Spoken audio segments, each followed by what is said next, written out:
Nagaan isiniif haa ta'u, kitaaba Dr. Iyyoob Maammoo barreesse, kitaaba ilaalcha jedhu irraa waa'ee ilaalchaa yaadota 4 baay'ee barbaachisoo kan ta'an sagaleen waraabee isinii dhiyeessuun jaaladhe. Akka lakkoofsa addunyaatti bara 1967tti ogeessi xiinsammuu beekamaan Toomaas Ersis kitaaba isaa kan ani nagaadha, atis nagaadha jedhu keessatti ilaalchawwan xiinsammuu arfan kan jedhaman addunyaa kana beeksise. Kutaa kana keessatti isaan kan arfan ilaalla. Isaanis ani nagaa miti, ati nagaadha. 2. Ani nagaa miti, atis nagaa miti. 3. Ani nagaadha, ati nagaa miti. 4. Ani nagaadha, atis nagaadha. Akka yaada xiinsammuu Toomaas Ersitti yaadni inni ani nagaa miti, ati nagaadha jedhu umurii ijoollummaatti sammuu namaa keessatti uumama.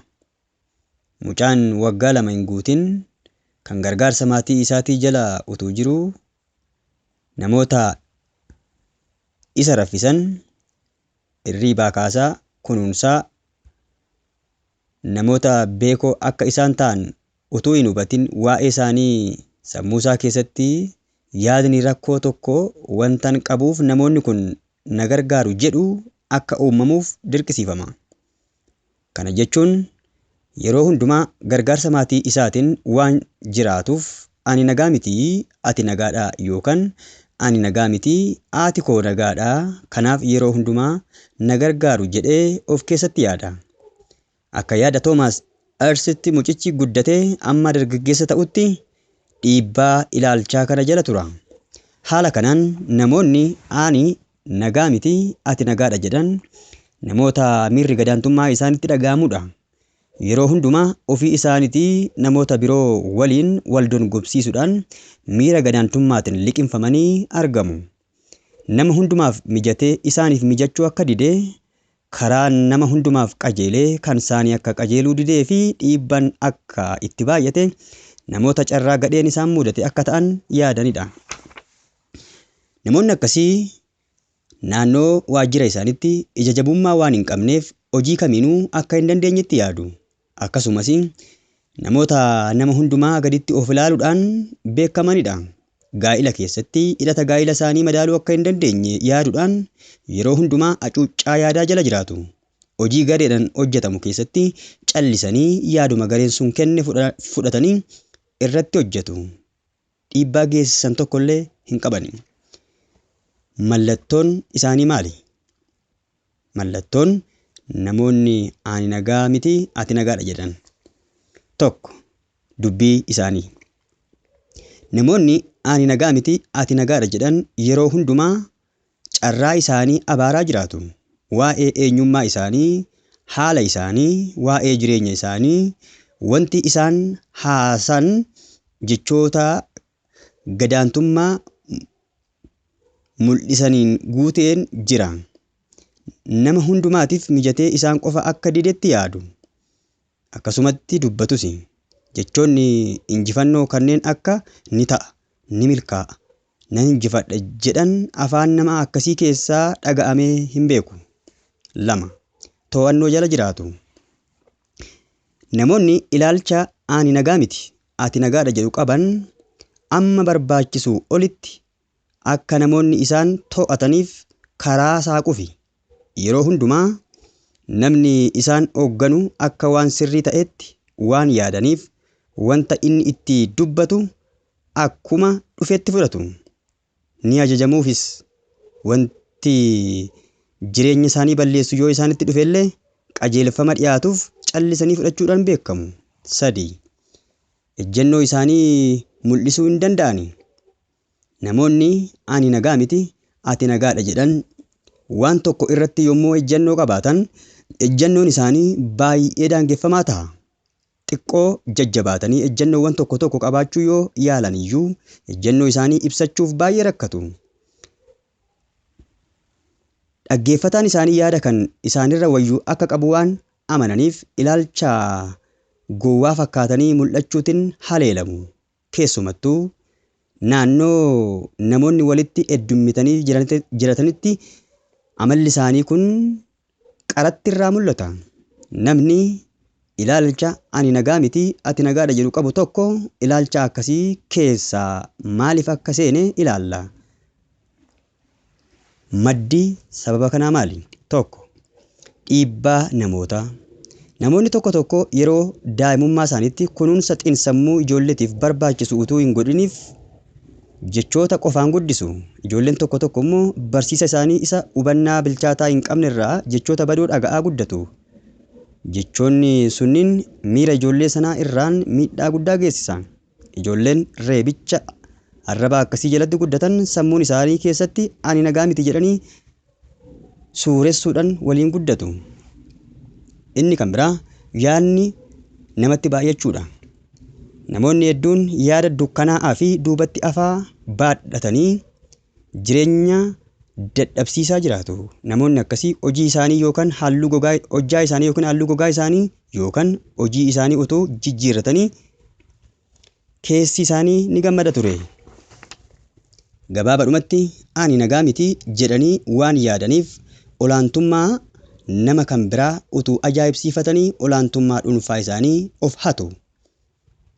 Inni kan biraa kufaatii durii irra deddeebi'u. Namoonni ani nagaa miti ati nagaadha jedhan.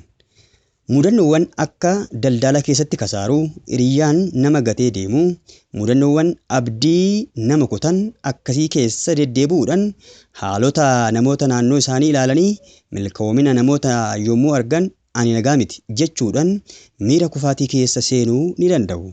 Akkasumas haalli uumame isaanuma qofarra waan ga'ee itti fakkaatuuf isaanuma qofa waan irra ga'e waan itti fakkaatuuf waan namoonni hundumtuu kufaatii isaa ajaa'ibsiifatan itti fakkaata. 2. Ani nagaa miti atis nagaa miti ilaalcha jedhu.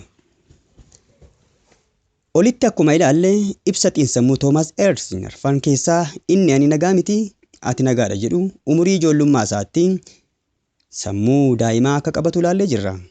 Seenichi garuu asirratti hin raawwatamu. Mucaan tokko umurii isaa yommuu waggaa 2 darbuu of danda'ee adeemuu asii fi achi goru wantoota adda addaa tuttuquu ni jalqaba. Yeroo kana kunuunsi maatiin mucichaaf gochaa turan ni hir'ata. Keessumattuu waan hundumaa waan tuttuqaniif dheekkamsaaf adaba fudhachuu jalqaba. Yeroo kana mucaan mudannoo haaraa akka tasaa isa mudate irraa ka'uudhaan maatii isaa irratti haaloo qabata. Sammuu isaa keessattis ilaalcha ani nagaa miti atis nagaa miti jedhutu uumama. Karaa biraa immoo duraan waan natti hir'atetu jira ture. Kanaafan gargaarsa isaaniitiin jiraachaa ture.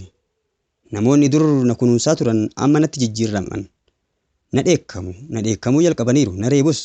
Kanaafuu isaanis nagaa miti jedha. Kanaafuu nagaa kan hin taane isa qofa osoo hin ta'in mataa isaanis nagaa ta'uu dhabuu isaanii mirkaneeffata. Ilaalchi ani nagaa miti atis nagaa miti jedhu kun ilaalcha akka salphaatti namarraa hin mul'anne yoo ta'uyyuu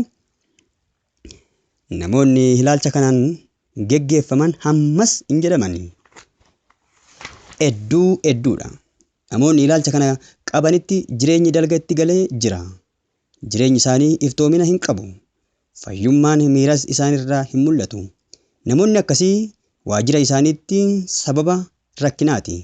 Rakkoo uumameef furmaata barbaaduu mannaa badiin kan eenyuyyuu akka ta'e itti yaaduudhaan yeroo isaanii gubu. Gaa'ila isaanii keessatti yeroo tokko of ceepha'u. Yeroo biraa immoo hidhata gaa'ila isaanii ceepha'u. Yaadni isaanii iddoo tokko hin dhaabbatu. Garee kamiifiyyuu yaada jaarsaa akka qaban hin amanani. Kaayyoon garee sanaas miseensonni garichaas waan tokkoof akka hin fayyanne wanti hiika qabus akka hin jirre yaadu. Mallattoon isaanii maalidha? 1. Mallattoon namoota ani nagaa miti atis nagaa miti jedhanii maali? Raafamuu. Namni ilaalcha abdii nama kutu kan ani nagaa miti atis nagaa miti jedhu keessa jiraatu yeroo hundumaa ni raafama. Nama akkasiitiif addunyaa kanarraa wanti sirriin tokkoyyuu hin jiru. Ofii isaatti maatii isaatti, warra biyya geggeessanitti, hojjettoota waajjira isaatti, hooggantoota isaatti, hidhata gaa'ilaa isaattis waanuma argee itti aara. Shaakalli isaa kun ganama bariidhaa amma halkan yeroo irriibaatti isa waliin jiraata. Inni kan biraa namoota wajjin in hojjetu. Namni ani nagaa miti atis nagaa miti jedhu. Namni ilaalcha ani nagaa miti atis nagaa miti jedhuun socho'uu namoota waliin hojjechuun amma kanatti irraa hin mul'atu. Cimina namoota waliin turuuf isa gargaaru horachuurraa sababa ittiin namoota irraa adda ba'u walitti qabachuu filata. Namoota yeroo hundumaa nama waliin wal loluudhaan beekamanii fi kanneen gaa'ila isaanii irraa deddeebi'anii hiikan namoota akkasiiti. Inni kan biraa haala qabatamaa tokkoon turuu hin danda'ani. Namoonni kun yeroo rakkoon bakka tokkotti uumamu namni rakkoo sana furuu danda'u eessayyuu barbaadamee argamuu hin danda'u jedhanii amanu. Namoonni kun ofuma isaaniitii furmaata akka hin laanneef ilaalcha ani nagaa miti jedhu isaan qabee jira. Kanaafuu filannoon jireenya isaan qaban hojii tokko gadi lakkisanii kan biraa barbaadudha. Naannoo tokko dhiisanii deemanii naannoo kan biraa jiraachuudha. Amala nama ani nagaa miti atis nagaa miti jedhu erga ilaallee amma immoo namni tokko ilaalcha kana keessaa maaliif galuu akka danda'u waliin ilaalla. Madda isaa ilaalla. Jireenyaaf abdii kutachuu. Namni tokko ilaalcha namni hundinuu nagaa miti jedhurra utuu hin ga'in dursaa waan hundumaatti abdii kutata. Namni akkasii nama hiyyamni jiraachuu duraa fudhatamedha. Sababoota adda addaatiin waan abdii kutateef ilaalchi inni ofii isaatiif ta'e kan inni namoota biraadhaaf qabu dogoggoradha. Ofii isaas ta'e namoonni biraan akka nagaa hin taanetti waan yaaduuf rakkoo kamiifuu furmaata argachuun itti ulfaata. Inni kan biraa fudhatama dhabuu. Namoonni tokko tokko ijoollummaa isaanii irraa eegalanii fudhatama dhabuudhaan dararamaa miiraa jala jiraatu. Mana tokko gara mana kan biraatti daddarbuudhaan utuu asii fi achi jooranii guddatanii nama ga'eessa ta'u. Yeroo tokko tokko immoo haalli fudhatama dhabuu kun erguma dulloomanii iyyuu isaan mudachuu danda'a. Jireenyi isaanii kophaa waan ta'eef namni na barbaadu hin jiru jedhanii yaadu. Ofii isaanii irra darbanii namoota biraa ceepha'uuf kaka'umsa guddaa waan qabaniif nama hundumaatti haaloo qabatu. Jireenyi itti bitaacha'a. Walumaa galatti haalonni akka jireenyi namatti bitaacha'u nama taasisan hedduudha. Addunyaa kana irratti garajabummaa ol'aanaa qomoon tokko qomoo biraa irratti uumu akkasumas haati manaa abbaa manaa isheetiif dhaga'uu yommuu diddu haalonni kunniin namichatti akka jireenya bitaacha'u gochuu ni danda'u. Rakkoowwan addunyaa kanarra jiraniif yommuu furmaanni haqaa dhibutti namni hundinuu akka nagaa hin taanetti yaadu. Dhaggeeffattoota keenya. Egaa ilaalchota gosa arfan kana keessaa ilaalcha gosa lama ilaalleerra. Ilaalcha ani nagaa miti ati nagaadha jedhuu fi ilaalcha anis nagaa miti atis nagaa miti jedhu waliin ilaalle. Yeroo itti aanutti ilaalchota lamaan afan waliin ilaalla.